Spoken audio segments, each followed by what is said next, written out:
Ça s'est passé un 2 mars. 2 mars 1476, Charles le Téméraire est battu par les Suisses à Grande-Sonne, laissant un immense butin aux vainqueurs.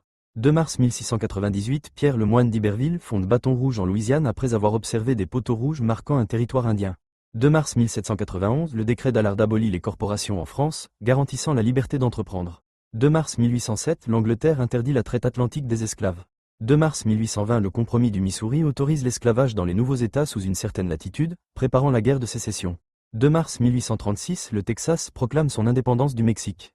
2 mars 1848, la Deuxième République française réduit la journée de travail à 10 heures à Paris et 11 heures en province.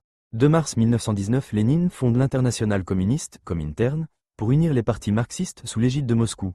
2 mars 1941, Leclerc et ses hommes prêtent le serment de Koufra de libérer la France après avoir vaincu les Italiens en Libye.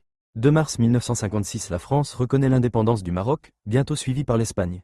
2 mars 1962, coup d'État en Birmanie, instaurant une dictature militaire sous Nguyen. 2 mars 1969, premier vol d'essai du Concorde, premier avion commercial supersonique. Naissance. Camille Desmoulins, 1760 à 1794.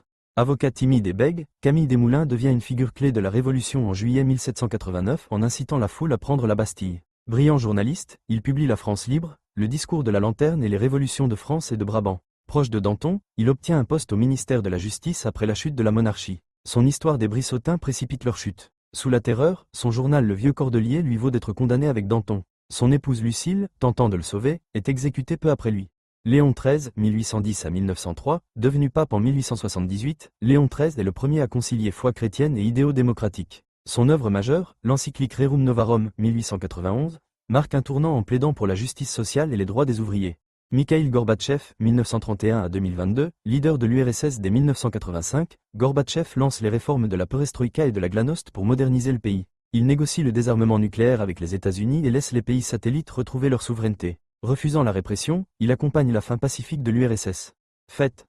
Charles le bon fils du roi de Danemark Knut IV et d'Adèle de Flandre, Charles devient comte de Flandre au retour de la première croisade. Il se signale alors par son souci de paix, de justice et de charité. Il combat en particulier de toutes ses forces la famine de l'hiver 1126 à 1127. Mal récompensé, il est assassiné le 2 mars 1127 à Bruges, dans l'église Saint-Donatien, par un châtelain irascible.